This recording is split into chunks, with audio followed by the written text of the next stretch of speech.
Hey, what's going on, everybody? It's me again, Golden Blue Dude. If you haven't already, go ahead and hit that like and subscribe button. This channel is home of at least one college football video every single day. And don't forget to check out my good friends at TriStateWoodSketch.com. All you have to do is send them the picture, and they'll transfer it on the wood. They do family photos, couples photos, logos of your favorite team, all shapes and sizes. Right now, he's running a buy one, get one free special if you mention that Golden Blue Dude sent you. We all know the first college football rankings are out. Here's your top 10. Number 1, Georgia. 2, Alabama. 3, Michigan State. 4, Oregon. 5, Ohio State. 6, Cincinnati. 7, Michigan. 8, Oklahoma. 9, Wake Forest. And 10, Notre Dame. Believe it or not, the playoff committee has been asked about what does it take for the group of 5 teams to make it to the playoffs. And they did lay out a criteria, basically 4 things. Number 1, group of 5 teams need to make their non-conference schedules tough. And that's exactly what Cincinnati tried to do.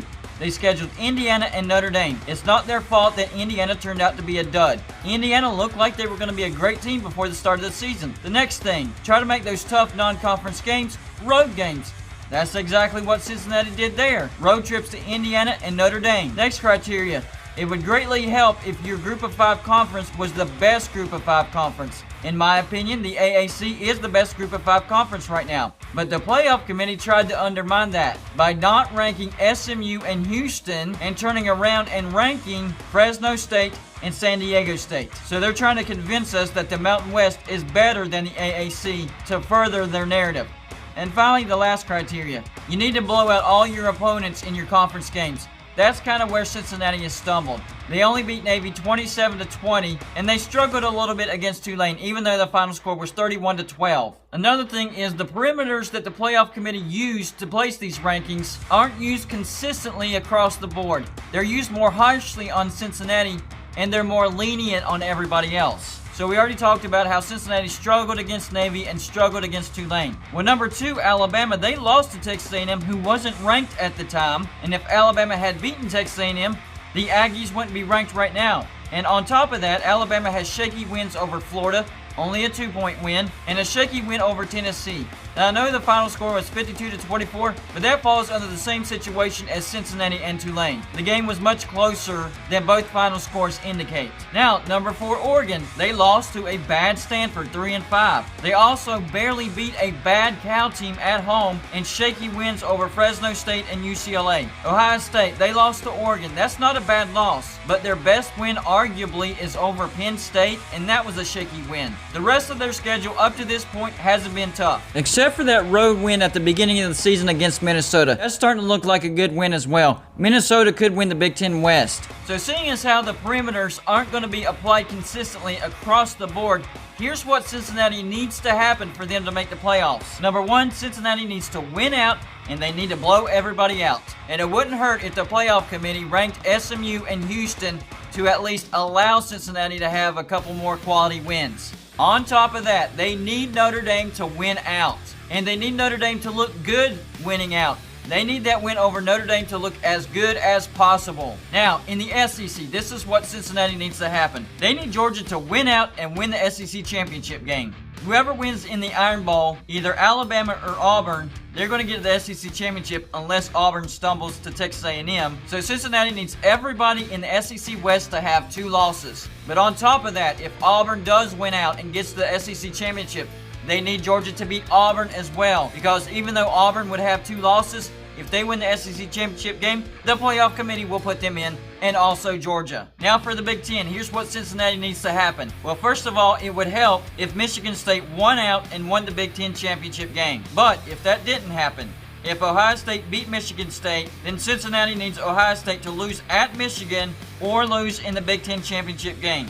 And if Michigan does beat Ohio State, then Cincinnati needs Michigan to lose another game or lose in the Big Ten championship game. The biggest thing for Cincinnati right now in the Big Ten is they need whoever wins the Big Ten West to win the Big Ten championship game.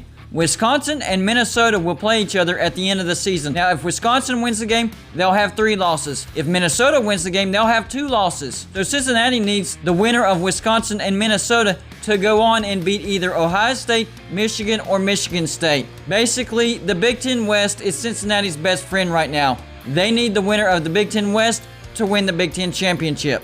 Now, for the Pac-12, much simpler scenario. They need Oregon to grab another loss, either at Utah or in the Pac-12 championship game against either Utah or Arizona State. Same thing for the ACC. They need Wake Forest to grab another loss in the regular season, or for Wake Forest to lose to Pitt in the ACC championship game. That would give the ACC a 2-loss champion. In the Big 12, they need Oklahoma to keep looking vulnerable and lose a regular season game or lose in the Big 12 championship game. And for extra security, it would help if Baylor and Oklahoma State were to lose another game, either in the regular season or in the Big 12 championship game. So either a 2-loss Big 12 champion or a week 1-loss Oklahoma champion would help Cincinnati greatly. So the playoff committee has proven that Cincinnati's playoff destiny is not in their own control. If you would have put Cincinnati in the top 4 right now, then their job would be not screw up and get knocked out. But instead, they're out of the top 4, so now their job is they have to work their way into the top 4. Much different scenarios. And in this case, Cincinnati needs as much chaos as possible to happen. They don't need total chaos to happen, but they do need some chaos to happen. So y'all let me know, what do you think the chances of some of this chaos happening and Cincinnati getting into the playoffs? The unfortunate thing for Cincinnati fans is even if all this chaos does happen, there's still a chance that the playoff committee could still snub out Cincinnati because their agenda is to get the playoff expansion done sooner rather than later, and that might just come at the expense of Cincinnati. Hey, and don't forget about my score prediction contest for my Patreon members. Whoever's guess is closest to the actual score wins $20, and it happens every single week. Congratulations to Charles D. Anderson. You're the winner of Week 9's score prediction contest.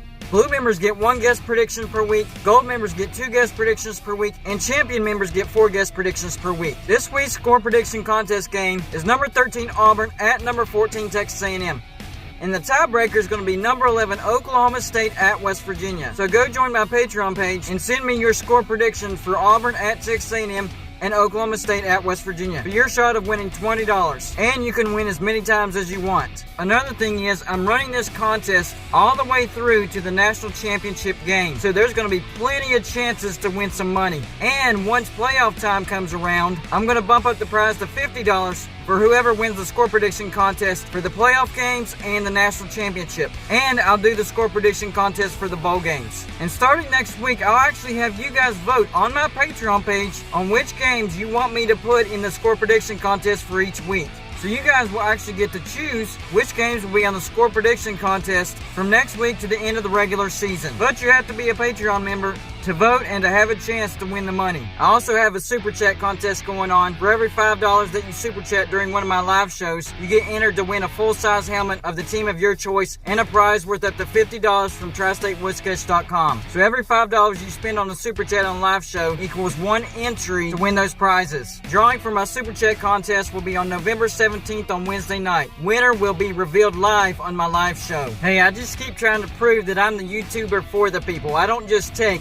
I give back. That's all I got for you for this show. Like and subscribe if you haven't already, and I'll see you on my next show.